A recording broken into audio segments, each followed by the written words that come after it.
দুই বাংলার জনপ্রিয় অভিনেত্রী ইদিকা পাল ছোট পর্দা থেকে যাত্রা শুরু হয়েছিল এই অভিনেত্রীর। নিজের অভিনয় দক্ষতা দিয়ে এখন বড় পর্দায় সাফল্যের পর আর পেছনে ফিরে তাকাতে হয়নি। সম্প্রতি এক সাক্ষাৎকারে তিনি জানান, যাদের বিপরীতে অভিনয় করেছেন সবার সঙ্গে সম্পর্ক রয়েছে।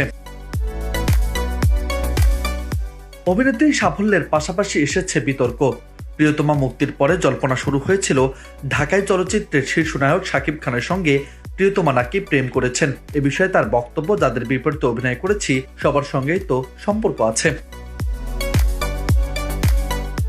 এরপর তিনি আরো বলেছেন, আমাকে কেউ কেউ এত ভালোবাসেন তাই হয়তো আমাকে নিয়ে বেশি ভেবে ফেলেছেন। আসলে আমাকে নিয়ে কোনো গঠনমূলক আলোচনা শুনলে আমি সেটা নিয়ে ভাবি, তবে এই ধরনের ঘটনায় বেশি ভেবে মেন্টাল পিস অ্যাফেক্টেড হতে দিলে কাজ করব কখন?